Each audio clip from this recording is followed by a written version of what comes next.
দেন ছোট সাইজগুলো দেন কাটেন। পোলাপান নিজেরাই কাটতে খাওয়া শুরু করে দিচ্ছে কিরকম মানে এই যে গাইছে এই যে অভাব নাই এনে প্রচুর পরিমাণে আছে। এই যে দেখি কিরকম ভাই।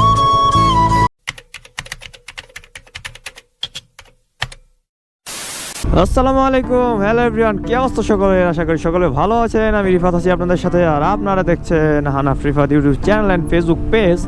বাই দ্য ওয়ে গাইস, সকাল বাজে 10টা। তো এখন কোথায় যাইতেছি হচ্ছে মধুপুর আনারস খেতে। সজীব যে আছে আমার ফ্রেন্ড, ও বলতেছে চলো আনারস খাই আসি। তো আনারস খাওয়ার জন্য বেরিয়ে পড়লাম। আমরা যাচ্ছি হচ্ছে মোট 3টা বাইকে 6 জন। আর এখন আমি বর্তমানে এখানে আছি, পিছনে একটা বাইক আছে, দেন সামনে একটা বাইক, মানে কুসুমাটি অলরেডি প্রায় কাছাকাছি এসে পড়েছি। তো এখানে একটা বাইক শুভ অপেক্ষা করতেছে।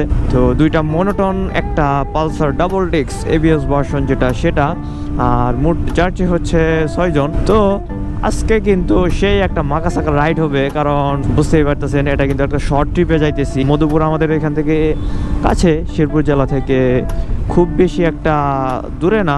আপ ডাউনে আপনার হলে কত কিলো হবে, 40-80 কিলো, বা অ্যাভারেজে 90 কিলোর মতো হতে পারে। মানে এখান থেকে ময়মনসিংহ যত দূর প্রায় ওই রকম আর কি একটা অ্যাভারেজে আপ ডাউনে। তো এখান থেকে যাব হচ্ছে সোজা জামালপুর থেকে দেন নিচে দিয়ে একদম নান্দিনার যে রুটটা আছে সেই রুটটা হয়ে দেন বেরোয় যাব মধুপুরের উদ্দেশ্যে। তো ভিডিওতে বলছি কোথায় গিয়ে কি করবেন। A few moments later. By the way guys, তো এখান থেকে তিনটা বাইকই রওনা দিলাম। আর দেখতে পাচ্ছেন একটা দুটো মনোটন আর পিছনে একটা পালসার। এই যে এরা 2 জন, মানে মোট 6 জন যাইতেছি আজকে। সব খাইয়ে দিব, দাঁড়াও আসতেছি, সব খাইয়ে দিব। अभी मजा आएगा ना भिड़ो।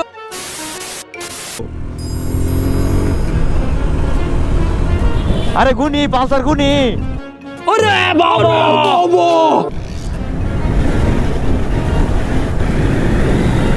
এ লোক গুনি, এগুলো সুজুকি বুঝি গুনি। लेकिन एक सेकंड सॉरी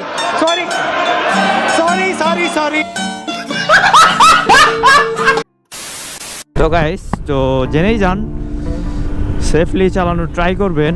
আর আনারস কিন্তু আমাদের জেলায় আছে, আর মধুপুর থেকে যারা নিয়ে আসে ব্যবসায়ী বিক্রি করে। তো এর আগে আমি একবার গেছিলাম, ওইখানে আনারসটা খায় প্রচুর পরিমাণে একটা মজা পাইছিলাম, কারণ মানে ক্ষেত থেকে তুলে ডাইরেক্ট আপনার কেটে, মানে ওটা কোনো মেডিসিন ছাড়া আপনারা দিবে। তো মানে ওটা কিন্তু অন্যরকম একটা মানে মজা পাইছি। তো শেরপুরে যেটা খাইছি ওইটা আমার কাছে ওটার থেকে এটা বেটার মনে হয়েছে, এই কারণেই কিন্তু বেরোয় পড়েছি। আর আজকের ওয়েদারটা কিন্তু পুরাই জোস, একদম জোস লেভেলের। জামালপুর উদ্দেশ্যে যাইতেছি, তো রাইডটা উপভোগ করুন। জামালপুর যাই, তারপর কথা হচ্ছে।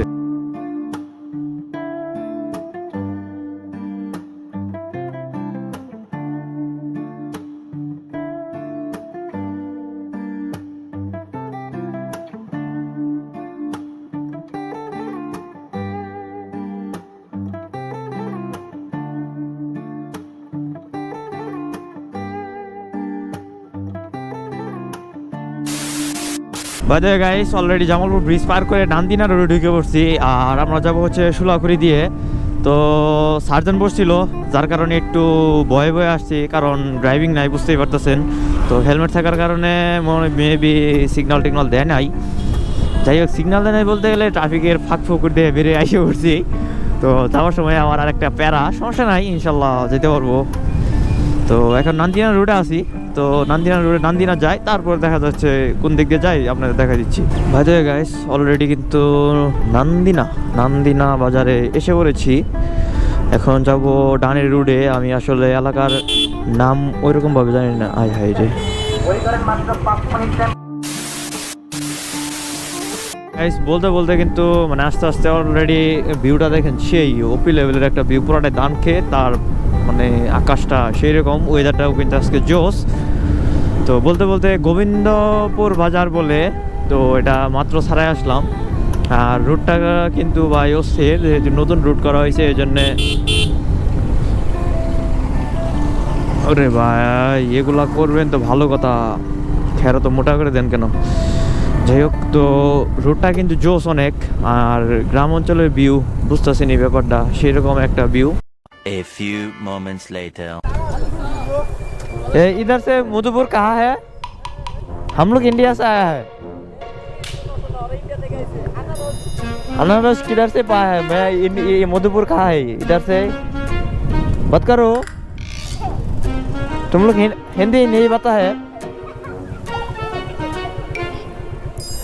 तुम लोग हिंदी नहीं पता है? থাকো টাটা। তো গাইস ভাবলাম একটু মজা করি, ভিডিওর ভিতরে মজা না আসলে কিরকম না ব্যাপারটা। রাস্তাটা কিন্তু আমার দেখা মানে চরাঞ্চলের দিকে এরকম রাস্তা বাবাই জানা, ব্লকের রাস্তা এটা কিন্তু সম্পূর্ণ হচ্ছে ব্লক, মানে ব্লক যে বিদেশে দেখেন আপনারা ইট দিয়ে ব্লক তৈরি করে যে রাস্তা বানায় সেই রাস্তাটা কিন্তু এটা। আর রাস্তাটার উপরে যাইতে ভালোই লাগতেছে, তবে এটা আস্তে আস্তে একটা সময় মানে একদিক উঁচা নিচা হয়ে যায়, যেদিকে লুট পড়ে বেশি সেই দিকে ডাউন হয়ে যায়, আর যেদিকে লুট না থাকে সেই দিকে। আর এদিকে হচ্ছে মানে পাহাড়ি অঞ্চল, তো মধুপুর তো পাহাড়ি অঞ্চল, আর আনারসের জন্য বিখ্যাত হচ্ছে মধুপুর। তো আর কি যাইতেছি এই রুট ধরে। একটা সময় আসছিলাম এই রুটটা কাঁচা ছিল, এখন এই যে এরকম করে ফেলছে, আসি তো দেখলাম তো ভালোই লাগতেছে এই রুটটা যেরকম হয়েছে। মেবি পিস দিলে আসলে ওরকমভাবে টিকসই করে না, যার কারণে এই যে করা। তো যাই মধুপুরের দিকে অলরেডি যাইতেছি। তো মধুপুরে যাওয়ার পরে দেন কথা হচ্ছে। তো গাইস জাস্ট ভিউটা দেখেন, এই পাশে আনারস খেত, এই পাশে হচ্ছে কলার বাগান, আর ভিউটা জাস্ট দেখেন একদম পাহাড়ি সাজেকের মতো ভিউ পাইতেছি। মানে একটু এখান থেকে উঁচা থেকে নিচে নামতেছি, আর জাস্ট ভিউটা দেখেন চার সাইডে পুরা জোস একটা ভিউ। জলছত্র এখান থেকে 12 কিলোমিটার। ভাই আনারস পাই আর না পাই, কিন্তু এই ভিউটা দেখে ভাই যে ফিল পাইছি, তেলের পয়সা উসুল হয়ে গেছে। সেই একটা ভিউ। সব সময় চার দেয়ালে বন থেকে ভাই কি করবেন, একটু বেরিয়ে পড়েন ঘোরার জন্য, ঘোরাফেরা করেন, মন মাইন্ড ফ্রেশ থাকবে। গাইছি যেখানে এসে দাঁড়াইছিলাম, এই দেখেন এই যে বানর দেখা যাইতেছে কিনা জানি না আমি, এই দেখেন ওই যে বানরের বাচ্চা, মানে যাই ভালোই লাগলো। বানরের বাচ্চা দেখছি, ভিডিও কর ওই যে চলে গেলো ওই যে এ তোর আইসিস কে লাগে গেল গা। ওই যে নিচে নামতেছে অলরেডি। ও নিচে আরো আছে অনেকগুলা। ওই যে গাছে। যাই হোক এখনো যে মানে সাইডে দেওয়া বানর যা আছে বাংলাদেশে, এটা অবিশ্বাস্য। ওই যে ওই সাইডে আছে। চল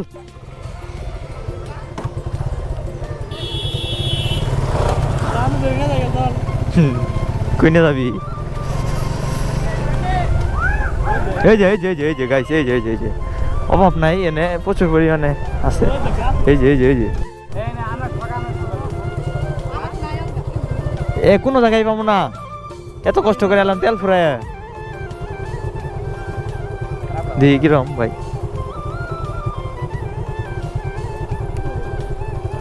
দাঁড়া কিরম করে খামো ভাই? হ্যাঁ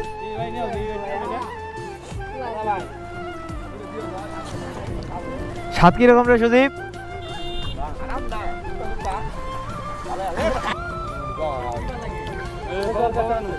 একটা আছে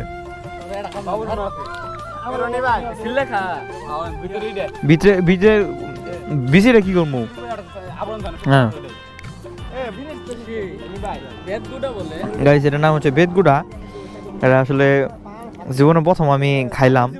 ভাই পাগলা টাগলা হয়ে যাবো না তো আবার।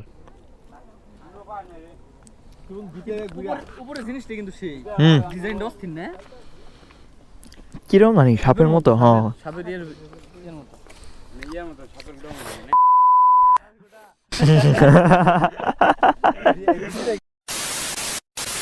আমরা একদম আনারসের রাজ্যে চলে আসছি। আর এই সাইডটাতে হচ্ছে আনারসের ক্ষেতগুলো উপরে, যেহেতু যেগুলো মনে হয় পাইকে গেছে ওইগুলো আর কি ডাইকে রাখছে। এটা আর কি নতুন রোপণ করছে হবো। আর এটা হচ্ছে পুরোটা বাগান। এখানে দেখে তো অনেকক্ষণ খুঁজতেছি, খোঁজার পরেও পাইতেছি না। তারপরে এখানে দেখলাম, তো এই জন্য এখানে দাঁড়াইলাম। আর এখানে এরা তুলছে, মেবি এগুলো সব বিক্রির জন্যই। দেখি কত করে পিস দেন, ছোটো সাইজগুলো দেন, কাটেন কাকা, এটা আমার কাটে দেন দি, এর ভালো লাগবো না। বাজে গাইস, তো একটা বাগানে আমরা এসে পড়ছি। আর এই সাইডে আমাদের পোলাপান নিজেরাই কাটতে খাওয়া শুরু করে দিছে। কিরকম মানে কিরকম লেভেলের, আমি ভাই অলরেডি একটা খাইছি, এই যে হাতের ভিতরে দেখতে পাইতেছেন। আমি নিজে কাটছি তো এই জন্য একটু কিরম জানি লাগতেছে, মানে কাটতে পারি নাই ভালো করে। কাকারা কাটিয়ে দিব, তারপরে খাবো। আর এই সাইডে একটা কাটা হচ্ছে, দেখাই একটু দেওয়া আমার দিও। ওই যে এই সাইডে একটা কাটা হইতেছে,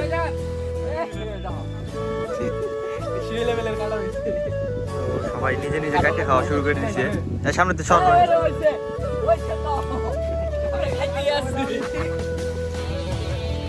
আর এখানে পাইকাররা যে আছে, পাইকাররা আর কি এখান থেকে নিতেছে, নিয়ে আর কি বিক্রি করে। বাজে গাইস, এটা হচ্ছে বাগানটা। আর বাগানের ভিতরে একটা বাড়ি, আর এই সাইডে আছে মানে ত্রিপুরা সাইডটা আর কি আনারসের বাগান। তো এখান থেকে দেখি আমাদের কয়েকটা পছন্দ হয়, তো সেই অনুযায়ী বাইকে বলছি বলে তারপরে এখানে আনলে কেটে কেটে খাবো। দেখা যাক কয়টা তুলি। বাই দ্য গাইস, তো এই বাগানটা থেকে আনারস খাইলাম। আনারসটা মাশাল্লাহ অনেক ভালো ছিল। আর এখন শেরপুরের উদ্দেশ্যে বের হয়ে পড়তেছি। মাঝখানে একটা জায়গায় বসে একটু ব্রেক দিব, তারপরে শেরপুর চলে যাব। তো এই হলো অবস্থা। আর যারা আনারস ঢাকা থেকে বা আউটসাইড থেকে আসেন, এই ওরা হচ্ছে মধুপুর থেকে হাতের বামে একটা রুট গেছে। তো মধুপুর থেকে একটু সামনে গিয়ে বললেই হবে যে ভাই মধুপুর মানে আনারস খেতে, আনারস বাগানে যাব। তো আনারস বাগানের কথা বললেই ওনারা আসলে পথটা দেখাই দিবে। স্থানীয় যারা আছে ওদেরকে বললেই হবে। আর আমরা যেহেতু আসছি শেরপুর জামালপুর ওই দিক থেকে, তো এই জন্য এই সাইডটা থেকে আসা। আর এখানে আপনারা আসলে মধুপুরে জাতীয় উদ্যান আছে, মধুপুর জাতীয় উদ্যান, ওইটাও দেখতে পারবেন। আর মোটামুটি আর কি দেখার মতো আছে কিছু। আর আমাদের মেন রিজন ছিল আসলে আনারস খাওয়া। তো এই হলো মানে আনারস, এই জন্য আর কি আইসে খাইয়ে গেলাম। মধুপুর উদ্যানে আর কি গিয়েছিলাম, এই জন্য ভিতরে আর ঢুকলাম না। তো আজকের ভিডিও এই পর্যন্তই। সবাই ভালো থাকবেন, সুস্থ থাকবেন, আর আমার জন্য দোয়া করবেন। সবাই ভিডিওটাকে বেশি বেশি শেয়ার করে দিবেন, যাতে পেজের রিচ আমার একদম ডাউন হয়ে গেছে। একদম ইউটিউবে মোটামুটি রিচ আছে, কিন্তু পেজে একদম ভিডিও আসলে রিচ পাইতেছে না বললেই চলে। তো সবাই বেশি বেশি করে শেয়ার দিবেন। আর যারা এখনও আমার চ্যানেলে নতুন ভিডিও দেখতেছেন তারা সবাই সাবস্ক্রাইব করে দিবেন। আর যারা ফেসবুকে দেখতেছেন তারা সবাই কিন্তু ফলো করে দিবেন। তো সবাই ভালো থাকবেন, সুস্থ থাকবেন। আল্লাহ হাফেজ।